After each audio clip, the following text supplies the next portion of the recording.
You know, one of the fundamental axioms in some sense of a free market system is that the only way to properly compute the value of the emerging horizon of the future is by sampling and perhaps summing the free choice of a multitude of free agents. That's actually the only way you can do it. There is no central planning way, even in principle, that can substitute for that.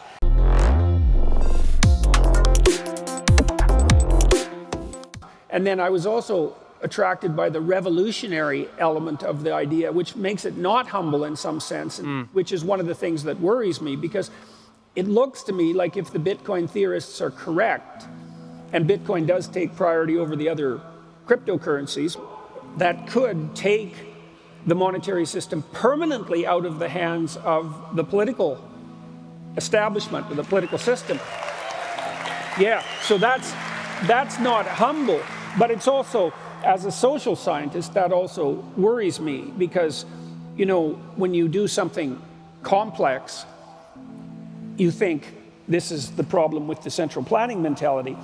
You know, you have this notion about how the world might be a better place, and so you do something complex, like change the basis of the currency, and you think, well, here's a whole bunch of good things that'll happen because of that, and you might be right about that, but there's going to be an immense number of things that happen as well that you didn't predict at all, and you have zero idea and zero evidence about whether those things will be positive or negative. And so this experiment that you're all running, I'm running, all the people who are involved in the cryptocurrency world are running, is like, well, okay, we're going to take money out of the hands of politicians, but that also means out of our hands as voting agents, right? Because it's not just politicians, that's you guys too.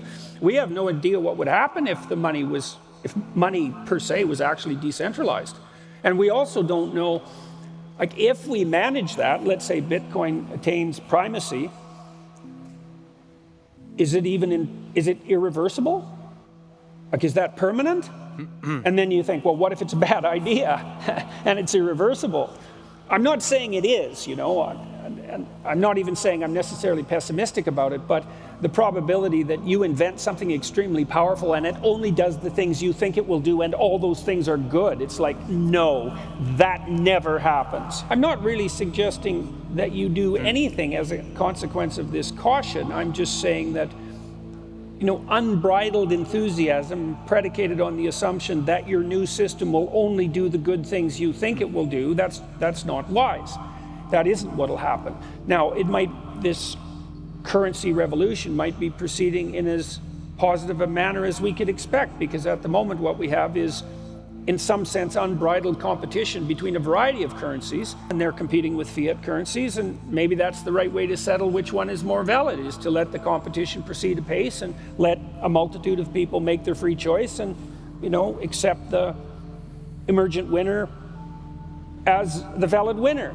Right. And since I believe the market is the only way of making those sorts of calculations, then that seems like a fair approach. It seems fair to me too, yeah. Yeah, well, I suspect that there'll be a lot of obstacles along the way, because I think Bitcoin is now worth more than silver.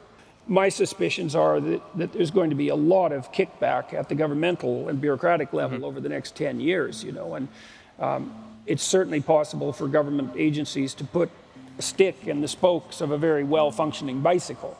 And because Bitcoin does present a real threat to the centralizer types, they're not going to take that lying down. Now, whether they can do anything about it or not, that's a different question. Well, I don't think that's a particularly revolutionary observation on my part. That's the sort of thing that especially the real Bitcoin enthusiasts, the ones who are delving into the phenomenon from a philosophical or even a theological perspective, weirdly enough, are insisting, well, it's incorruptible because there is no central agent of control. I mean, I'm just bringing coals to Newcastle here. I mean, one of the things that all of you object to is the ability of central bankers to inflate the currency. And I do think you can make a pretty credible argument that you can interpret that as a form of theft. You know, the people who are managing the monetary supply are elected, and that means that we do have control over the process, or at least as much control as any of us have over any political processes, and we're going to take that away. Now, the argument is that, well, we should take that away because money's a ledger. It's an exchange of labor. It's an exchange of productivity. It's an exchange of value. That's a better way of thinking about it. It's a way of tracking the exchange of value between individuals. And it isn't obvious that once you and I enter into a contract of value, that a third party should be able to alter the means by which we track that exchange for their purposes, whatever those purposes are. And again, I think that's a rational argument, but that doesn't mean it's right. These are very, very complicated issues. I mean, most of us assume that taxation is acceptable, or at least we don't, strike up the revolution because it occurs. We seem to think that there is a role for government and for the determinations that government make outside the free market per se. Obviously, the government has to exercise some control over currency, over money, in order to make its functions possible. If we take the control of currency away from the government, we don't know what that'll do, for example, to taxation. If we could all of a sudden do all of our transactions in secrecy, like in real secrecy, I guess what I would point to from the devil's advocate perspective is that, well, we shifted away from the gold standard in the 70s, and all hell hasn't broken loose. Now, I do accept the proposition that currencies have inflated, and perhaps in a counterproductive manner, but the last 60 years have been pretty damn productive economically, and so that system did work. Now, you could say, well, it could have worked better. It's like, yeah, maybe, but it certainly could have worked a hell of a lot worse. And so, well, this isn't a criticism of Bitcoin. It's just, I've watched over the years as social scientists have tried to mount large-scale social experiments with the best of intentions, and generally, almost invariably, that doesn't work. We can't compute the future algorithmically from the past, and so we have to use mechanisms other than deterministic algorithm to plot our way forward, and part of the way we do that is by using the entire economic system as a massive computational device that uses the array of choices that everyone makes as the mechanism that values new things as they emerge. Now, central planning types, they think they can just jump over that and say, well, no, we need to save the planet, let's say. That's the ESG monsters are on beating that drum at the moment.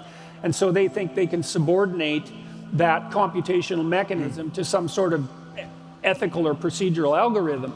And I think that's complete bloody nonsense. And worse than that, I think it's extremely dangerous, because I think all the evidence, especially from the 20th century, suggests very strongly that as soon as you subordinate free market mechanisms to central planning ethical dogmas, you catastrophically affect the economic system in a detrimental manner, but you destabilize the entire society and tilt it towards totalitarianism. And we haven't learned that yet, because there's always a new generation of people that think they're smart enough to plan the world.